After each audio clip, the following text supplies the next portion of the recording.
Here's a strange power in silence that most people never discover.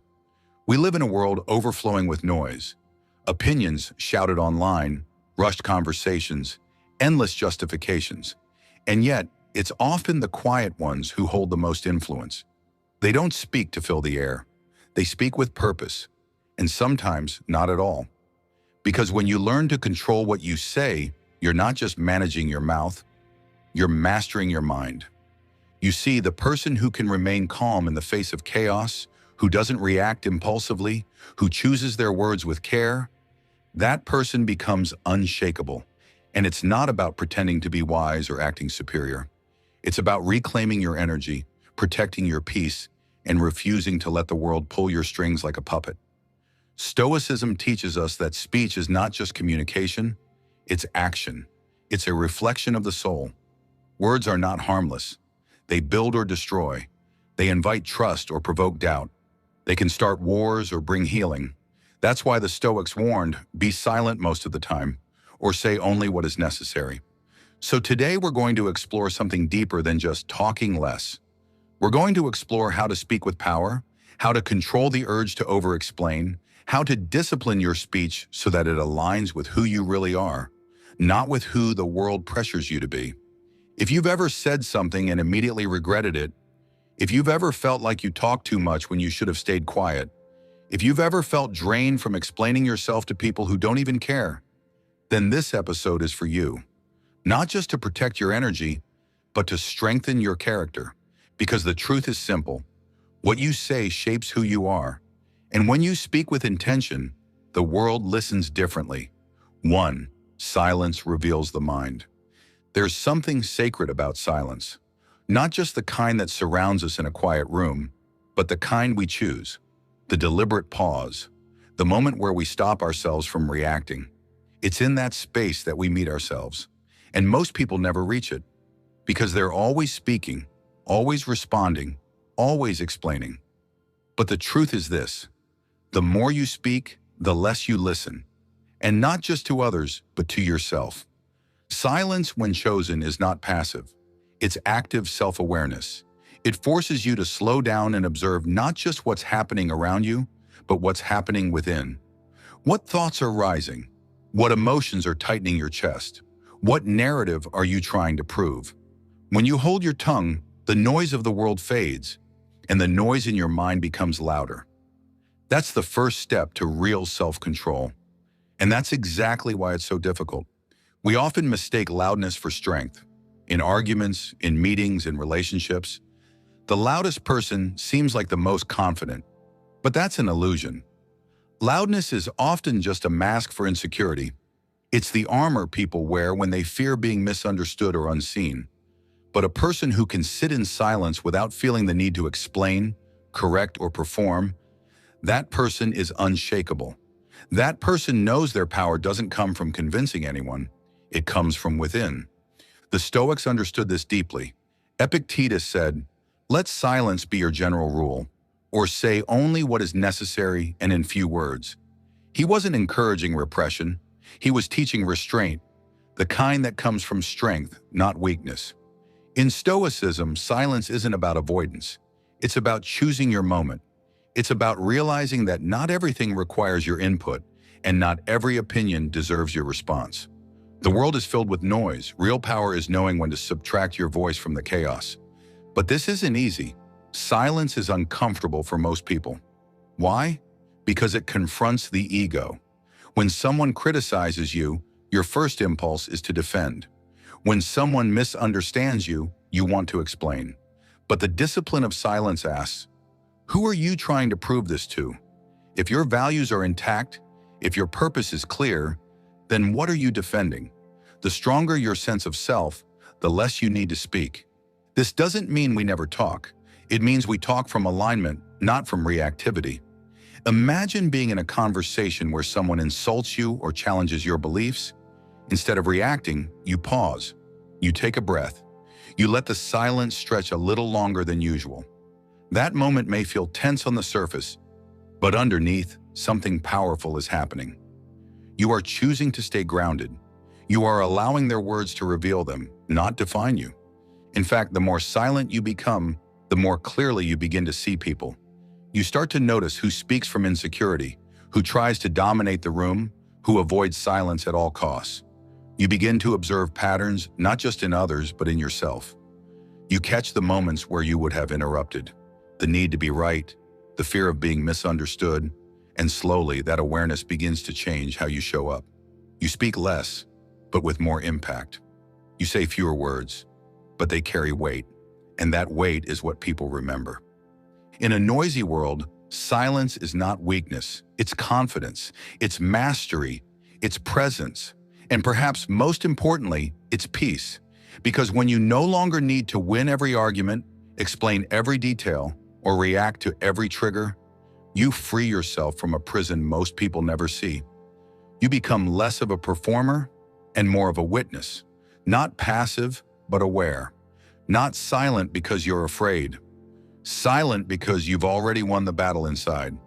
So the next time you feel the urge to speak, to prove, to correct, pause. Let the silence stretch. Watch what it brings up and ask yourself, is this about clarity or ego? Is this about service or self-preservation? Sometimes the most powerful thing you can say is nothing. 2, speak only if it improves the silence. There's a quiet kind of wisdom in this ancient principle. Speak only if it improves the silence. At first glance, it sounds poetic, but when you really live it, you realize how radically it transforms your relationships, your decisions, and your emotional clarity. Because most of what we say is not meant to build, it's meant to fill. And we've been conditioned to believe that silence is awkward, even threatening. But silence is not the enemy, it's the standard. And your words should have to earn their way past it. Think about how many times you've spoken just to make things more comfortable, to break the tension, to fill the space, to avoid being misunderstood. But what if that silence didn't need fixing? What if your value didn't depend on being heard in every moment? The truth is, silence often speaks louder than speech. It reveals emotional control. It demands presence. And when you do speak from that place, people listen. Because you're no longer reacting, you're choosing. When you speak just to say something, you often regret it. But when you speak because something needs to be said, you rarely do. That's the difference between impulse and intention. One is loud and fleeting. The other is calm and unforgettable. The Stoics taught that the wise man speaks because he has something to say, not because he has to say something. And that distinction is everything. In a world filled with noise, opinions, debates, constant updates, your restraint becomes your clarity. You become the one person in the room who doesn't need to dominate the conversation to be respected. You don't need to explain every move, justify every boundary, or argue every opinion. You let the silence speak for you, and when you finally do speak, it has impact. But this is where the real discipline begins. Because learning to speak only when necessary doesn't just mean talking less. It means listening more, listening with full attention, listening not just to respond, but to understand, listening without interrupting, without thinking of what you're going to say next. That kind of listening is rare, and it's a form of respect, both for others and for yourself. So how do you know when your words improve the silence? Ask yourself a few simple questions before speaking. Is it true? Is it necessary? Is it kind?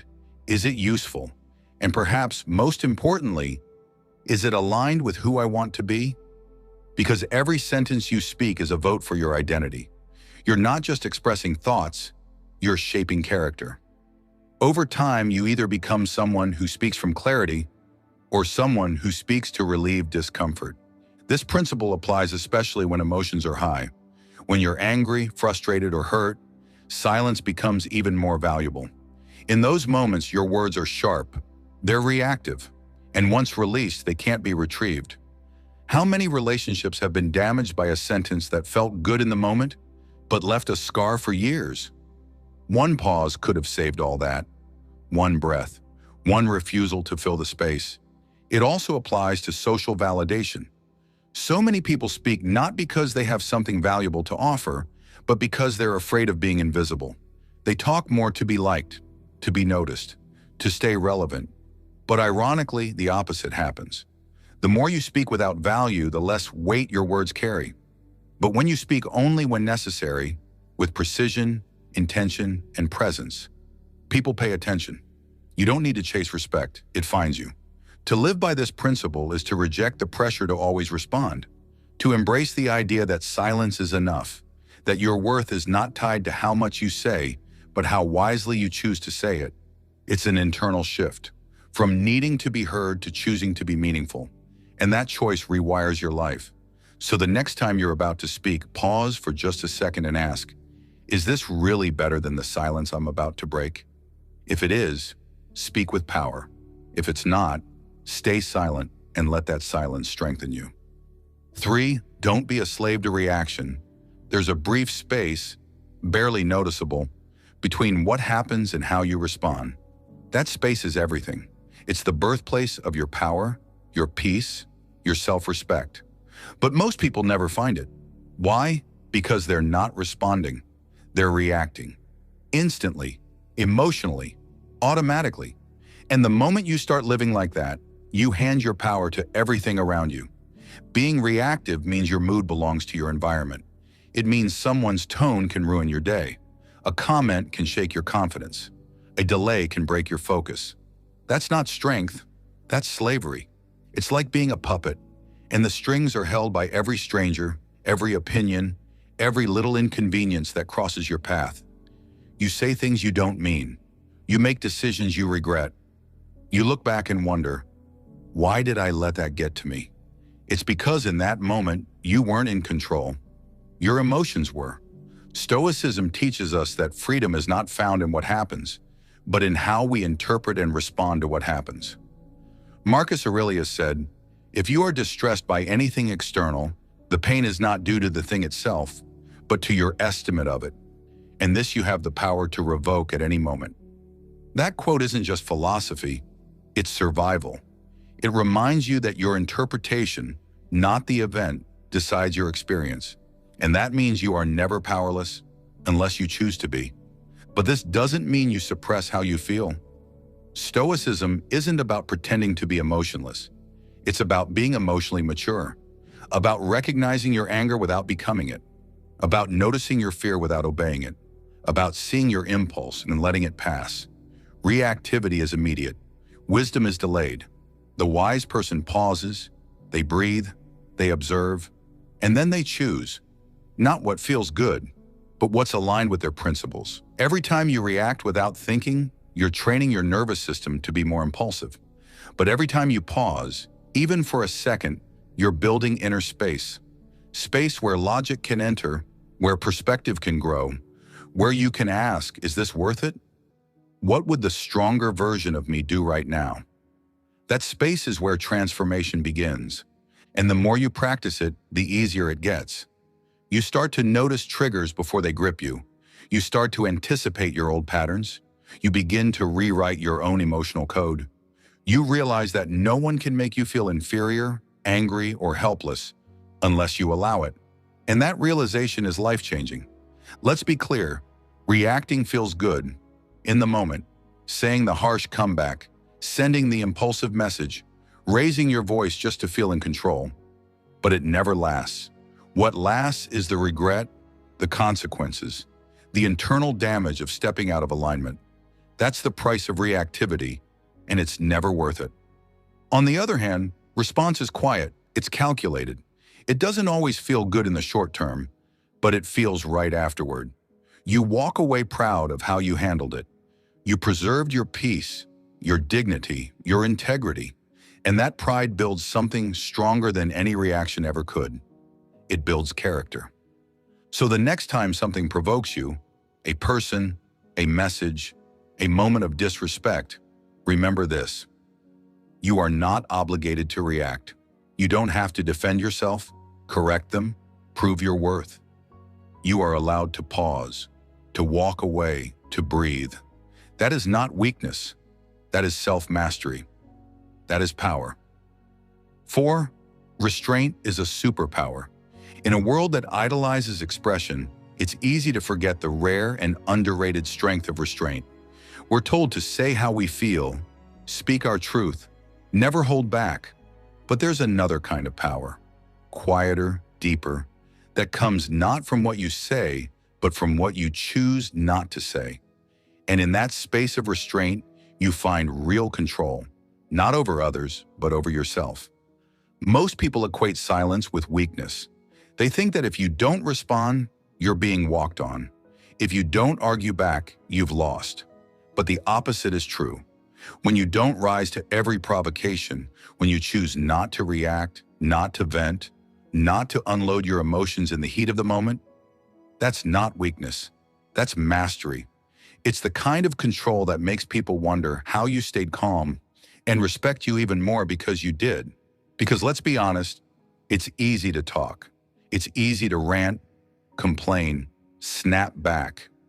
What's hard is to feel the emotion and still remain silent. What's hard is to have the perfect comeback on your tongue and still swallow it. What's hard is to walk away from a conflict you could have escalated and choose peace instead. That's strength. That's restraint, and it's rare. Restraint doesn't mean suppression. It doesn't mean bottling up your emotions and pretending you're unaffected. It means acknowledging your emotions and still choosing not to let them control your behavior. The Stoics called this apatheia, not indifference, but freedom from being ruled by passion. You feel everything, but you are enslaved by nothing. There's a moment in every conflict, every conversation, every temptation, where you have a choice. You can pour out your feelings and feed the fire, or you can hold your ground, say little, and protect your energy. One choice drains you, the other refines you. People who practice restraint often appear mysterious or even intimidating, not because they're distant, but because they don't waste words.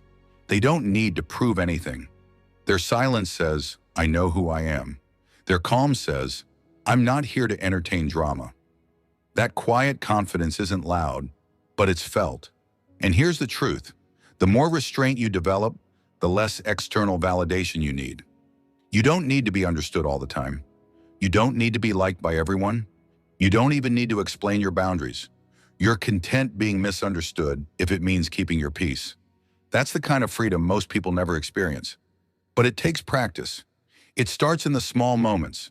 When you hold your tongue during a disagreement, when you choose not to send that reactive message, when you let someone else have the last word, not because you lost, but because you've outgrown the need to win. And over time, something beautiful happens. You start to realize how much unnecessary conflict you've avoided, how much energy you've preserved, how many bridges you didn't burn because you exercised restraint when it mattered most. You become a person of depth, someone who speaks less but says more, someone who acts from principle, not from impulse. So the next time you feel the urge to lash out, to over-explain, to confront for the sake of your ego, ask yourself, what would the stronger version of me do? If the answer is to stay silent, then stay silent with pride. Because every time you choose restraint, you're not backing down, you're rising above. 5, your words build or break your identity. Every sentence you speak is not just a reflection of who you are, it's a construction, a brick laid down in the architecture of your identity. And most people don't realize it, but language is not just communication, it's creation. What you say, how you say it, and to whom you say it, all of it shapes how others see you. But more importantly, it shapes how you see yourself. The words you repeat become beliefs. The way you describe yourself, even in casual conversation, becomes a blueprint for your actions. If you constantly say, "I'm not good with people," or "I always mess up under pressure," or "That's just who I am," guess what? That story hardens. It becomes the cage you live in. And even worse, you start to act in ways that confirm it, just to maintain consistency with your identity. This is why the Stoics were so careful with language. They knew that loose speech is not just careless, it's dangerous. Marcus Aurelius reminded himself daily, "The things you think about determine the quality of your mind. And the things you say aloud, they echo through your life like ripples in still water." Each word carries weight. Each phrase either reinforces your character or weakens it. And it's not just about self-talk. It's how you speak about others, how you speak in public, how you frame your experiences. Do you constantly complain? Do you speak in absolutes like always and never? Do you speak with sarcasm, self-pity, or passive aggression? Every time you do, you're broadcasting something deeper than your mood. You're revealing your internal landscape. On the other hand, when your words are intentional, when they align with the person you're trying to become, they become tools of transformation. Saying, "I'm working on being more patient," is different from saying, "I have no patience." Saying, "I didn't handle that well, but I'm learning," is a world apart from, "I'm such an idiot." Language has gravity, and your words pull your life in a direction, whether you notice it or not. But here's the real power. You can shift it at any time. You can start editing the script. You can speak with a kind of awareness that turns your mouth into a compass. You can choose words that build discipline, that reinforce boundaries, that honor your truth without tearing others down. That's not just emotional intelligence. That's spiritual maturity. This also changes how others experience you. People instinctively trust someone who speaks with clarity and restraint. They feel safer around someone who doesn't exaggerate, doesn't gossip, doesn't constantly complain. Why? Because that person radiates stability. And in a world filled with noise, instability, and projection, that kind of presence is rare. It's memorable. It makes people lean in when you speak, because they know you don't waste words. And yet this isn't about sounding perfect or pretending to be wise. It's about being congruent, about letting your speech match your values, about making sure that what you say isn't just noise, it's signal. It's signal that you respect yourself enough not to undermine your growth with casual self-sabotage. So start paying attention. Notice the phrases you default to. Catch the moments when you diminish yourself out loud. Observe how your words shape your mood, your confidence, your behavior, and ask yourself, if someone only knew me by the way I speak, who would they believe I am? Because your words don't just describe you, they define you. So speak like the person you're becoming, not like the version you're trying to outgrow. 6. Stop explaining yourself to everyone. There comes a point in your growth where you realize, not everyone deserves access to your reasoning. Not everyone earns the right to your story, your process, your why. And yet, many people go through life constantly explaining themselves. Why they made that decision, why they set that boundary, why they didn't show up, why they walked away. As if they owe the world a justification for every move they make. But they don't. And neither do you. Explaining yourself all the time is exhausting. It stems from a deeper need to be understood, to be validated, to avoid being judged. But here's the truth. People who want to misunderstand you will, no matter how clear you are. And people who truly respect you won't need a long explanation to accept your choices. They'll trust your integrity. They'll trust your silence. That's the difference between needing to be heard and knowing who you are. The Stoics had a clear stance on this. They believed that inner peace comes not from convincing others, but from being aligned within. Epictetus said, "If you want to improve, be content to be thought foolish and stupid." It's a hard teaching, but powerful. Because when you stop explaining yourself, you stop chasing reputation. You stop managing everyone's opinion. You start living for principle, not for applause. That doesn't mean you become arrogant or secretive. It means you become selective. You speak when there's trust. You share when it adds value. You reveal your thoughts not to convince, but to connect, and only when it's mutual. That's what maturity looks like. It's knowing that silence is sometimes more dignified than being understood. Here's the other danger of constant explaining. It weakens your presence. It teaches people that your decisions are open for debate, that your boundaries are negotiable, that your path is up for discussion. And over time, it conditions others to expect justification before they give you respect. But real respect isn't earned through long explanations. It's earned through consistency, clarity, and quiet confidence. You don't have to defend your healing. You don't have to explain why you need space. You don't have to justify walking away from what drains you. Those who see your heart won't demand it. Those who don't won't accept it, no matter how well you phrase it. That's the truth. And the more you explain, the more you stay entangled in other people's perceptions. You start editing your story to make it easier for others to digest. You shrink your truth to avoid conflict. You soften your decisions so they don't feel offended. But every time you do that, you lose a part of your voice. You dilute your clarity. You abandon your authority. So start practicing the discipline of silence, not as avoidance, but as strength. Let your actions speak. Let your energy speak. Let your boundaries speak. And if someone demands an explanation where one isn't owed, remember this: no is a complete sentence. So is, I'm not available. So is, I made that choice for myself. You don't need a paragraph to justify your peace. And when you do speak, speak from sovereignty, not from insecurity. Speak from a place of calm, not from a place of panic. Speak only when your words serve your alignment, not your fear of rejection. Because in the end, you were not born to explain your existence. You were born to live it with integrity. 7. Not everyone deserves your truth.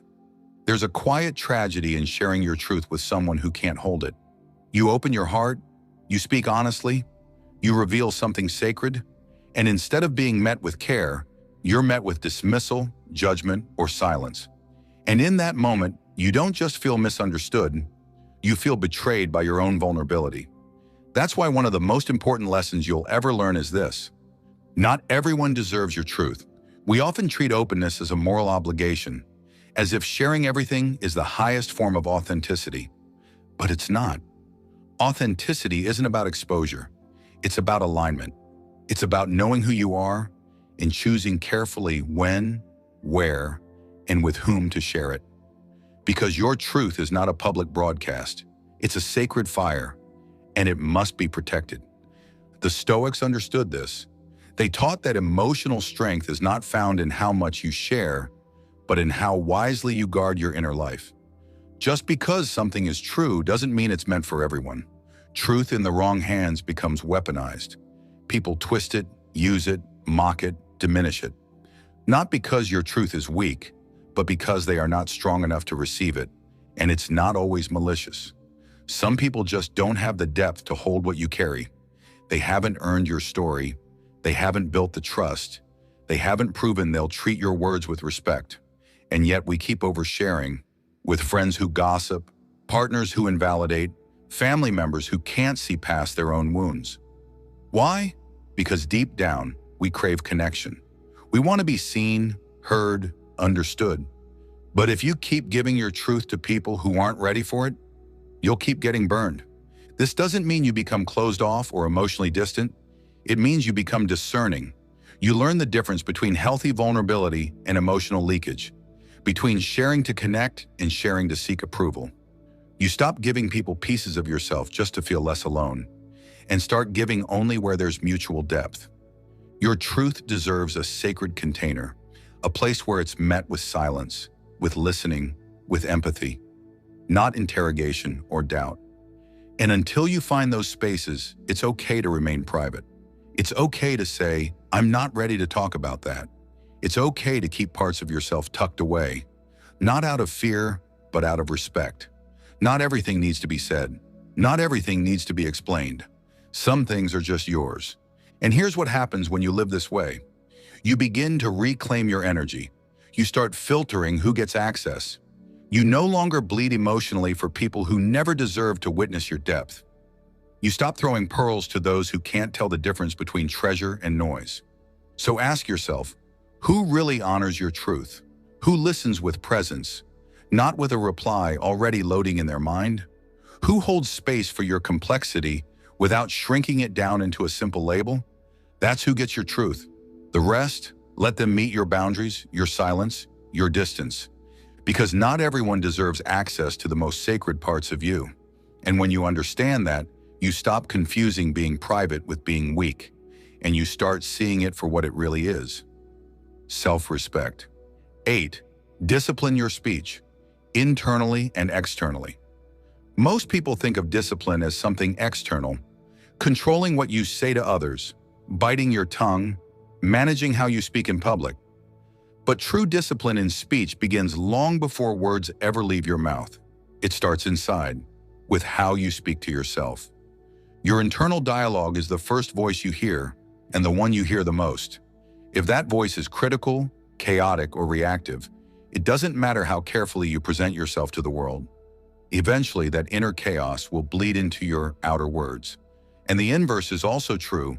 If you master your inner speech, your external communication becomes calm, clear, and powerful without effort. The tongue follows the mind. Stoicism teaches us that we are not just responsible for what we say aloud, but for the thoughts we allow to dominate our mental space. Marcus Aurelius reminded himself daily, "You have power over your mind, not outside events. Realize this, and you will find strength." And that strength shows up in speech. When your mind is disciplined, your mouth doesn't need to run wild to prove a point. You don't over-explain, gossip, or emotionally react. You speak from a center of gravity. Let's start with the internal. How do you speak to yourself when you make a mistake? When you're tired? When you feel insecure or uncertain? For many people, the internal voice becomes their greatest enemy. Harsh, impatient, unforgiving. But here's the paradox.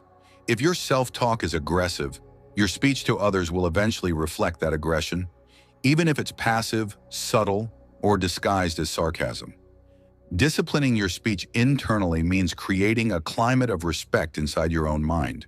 It means choosing words that are honest but kind. It means catching yourself when you say things like, "I'm such a failure," or "I always mess this up," and instead asking, "What can I learn from this?"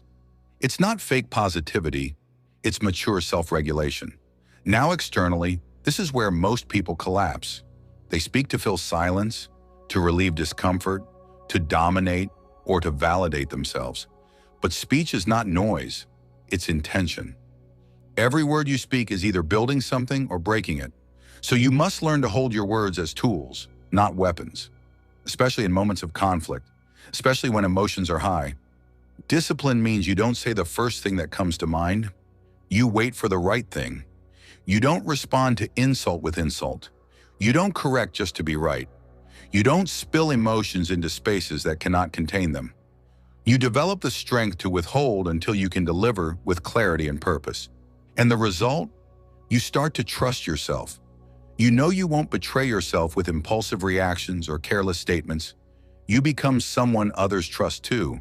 Not because you talk the most, but because when you speak, it's measured, it's real, it has weight, and in a world full of performative words, that kind of speech stands out. So how do you build this discipline? You practice in the small moments. You pause before you speak. You observe your internal dialogue daily. You journal, reflect, reframe. And when you mess up, because you will, you take responsibility not with self-shame, but with self-awareness. Discipline is not about perfection, it's about consistency, repetition, refinement.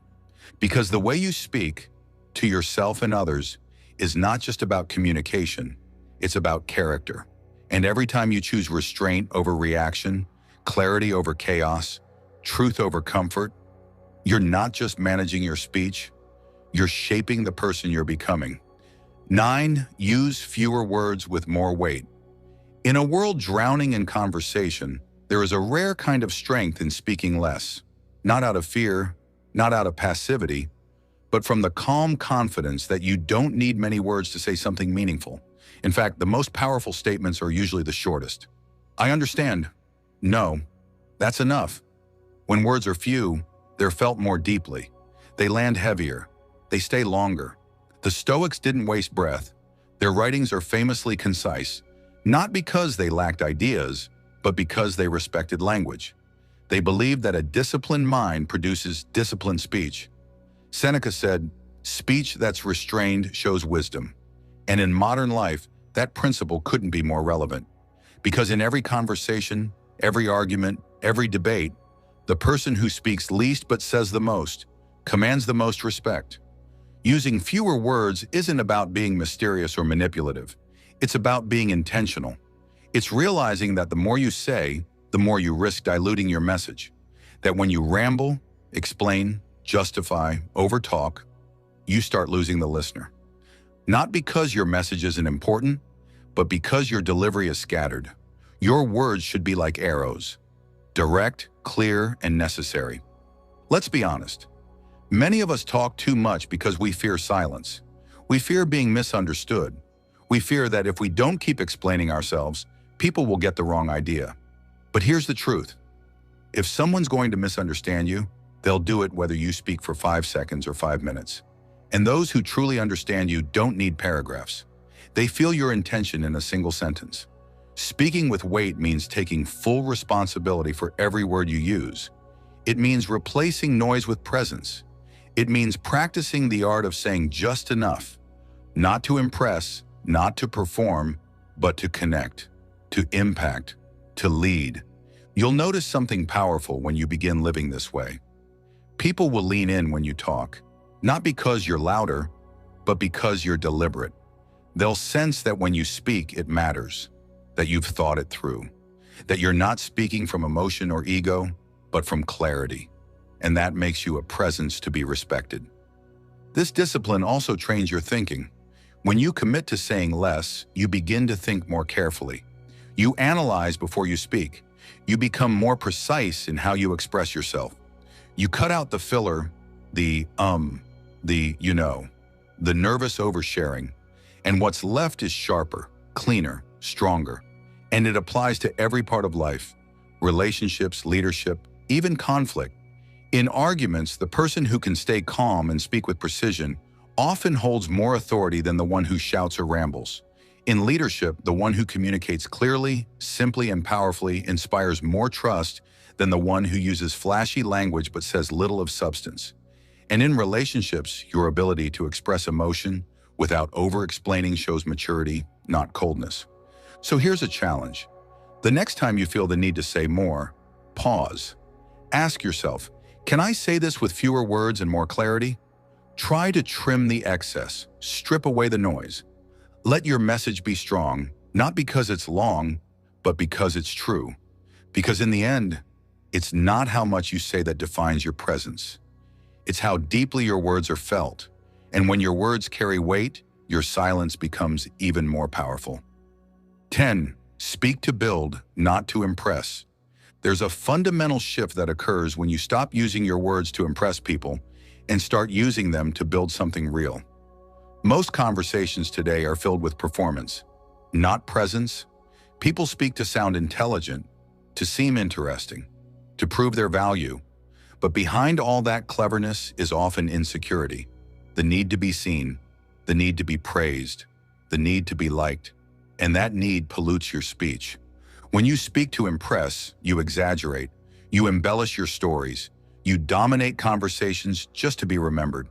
But when you speak to build trust, build clarity, build understanding, your words come from a deeper place. They're not aimed at your own image. They're aimed at something greater than you.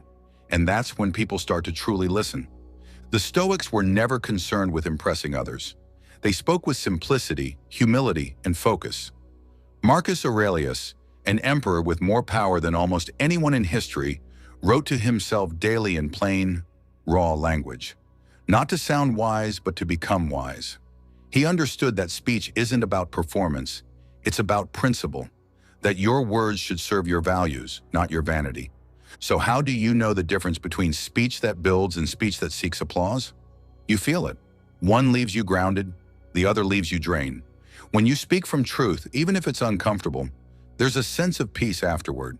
But when you speak just to impress, there's tension, a need for reaction, a craving for validation. Building through speech means speaking with honesty even when it's not flashy. It means asking thoughtful questions instead of waiting to talk about yourself. It means listening more than speaking. And when you do speak, choosing words that serve the moment, not your ego.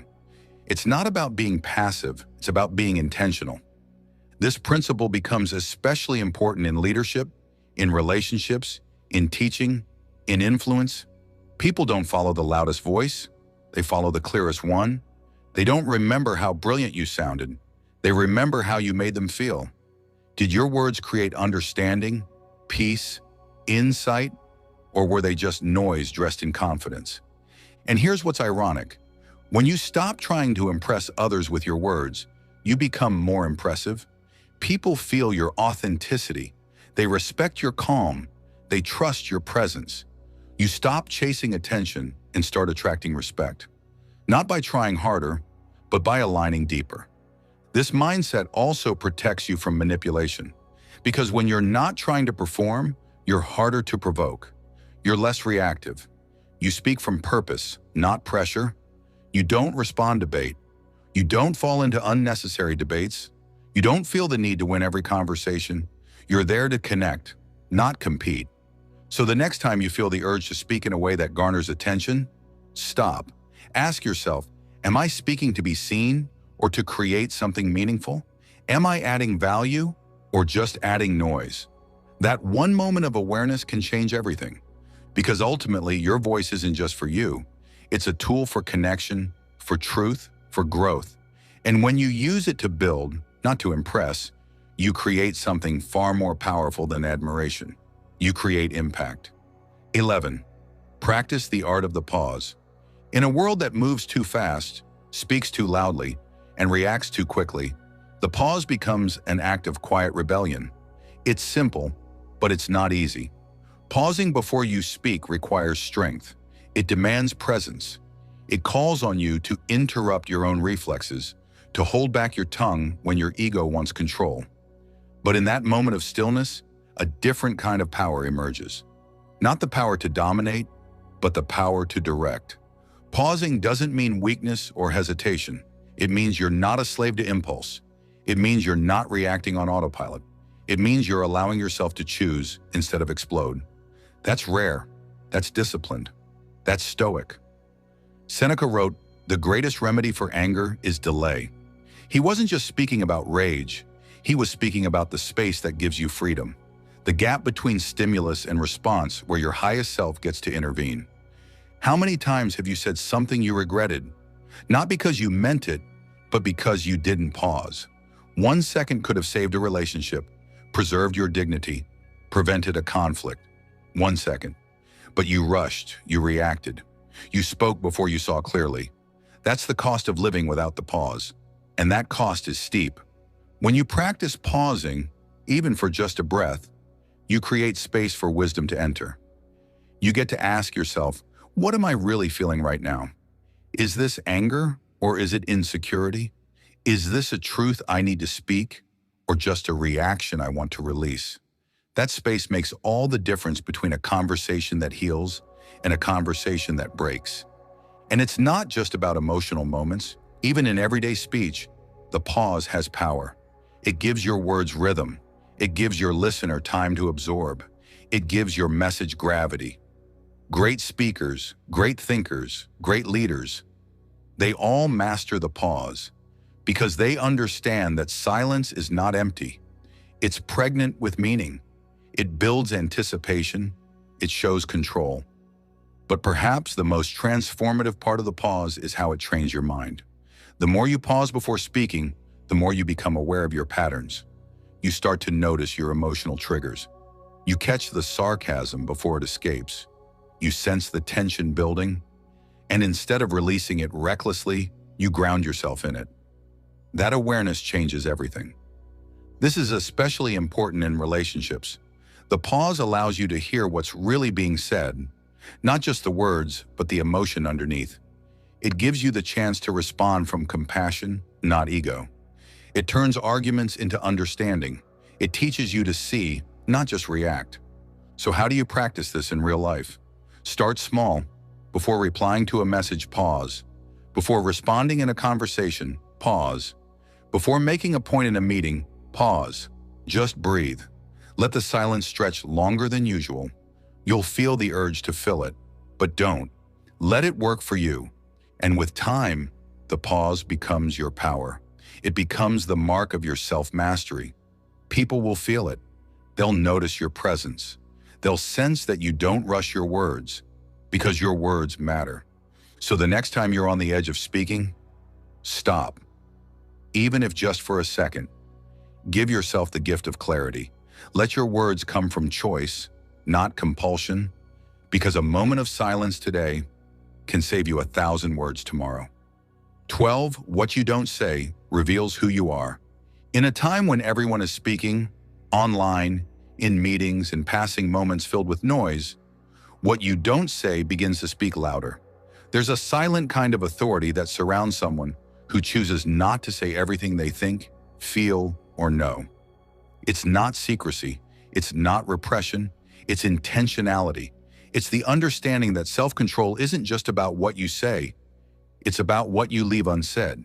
Your silence reveals your strength because it shows you don't need to correct every misunderstanding. You don't need to win every argument. You don't need to defend your name in every room where it's mentioned. You're not running from truth. You're choosing your battles. You're choosing your peace. And that choice is not cowardice. It's courage. The Stoics mastered this art. They believed that the truly wise person has nothing to prove, and therefore nothing to explain. Epictetus reminded his students that it is not things themselves that disturb us, but our opinions about them. In the same way, it is not words alone that define us, but the wisdom to know when they are unnecessary. What you don't say tells others how secure you are. It shows that you are not living to be understood.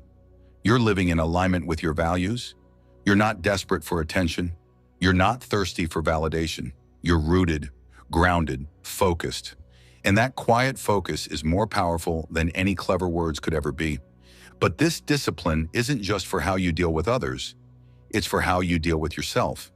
When you learn not to speak every harsh thought you have about yourself, when you learn to leave space between your self-judgment and your self-compassion, you start to become whole. You start to build the kind of inner environment that allows your life to rise from silence, not from internal noise. And here's the paradox. The less you feel the need to speak, the more your presence speaks for you. People can feel it. They sense your clarity, your calm, your weight. They may not understand you fully, but they respect that you're not trying to be understood by everyone, that you've outgrown the need to constantly be seen. This is not to say that your voice isn't important. It is. Your truth matters. Your story matters. But there is wisdom in knowing that not every truth needs to be spoken to everyone. Not every feeling needs to be shared in the moment. Not every opinion needs to be expressed out loud. Sometimes silence honors your truth better than explanation ever could. So the next time you feel the pull to respond, to prove, to unload, pause. Let your silence speak. Let your restraint say, I know who I am. Let the absence of words become your message. Because in the end, what you don't say, with grace, with dignity, with self-respect, will say more about you than any perfectly crafted sentence ever could.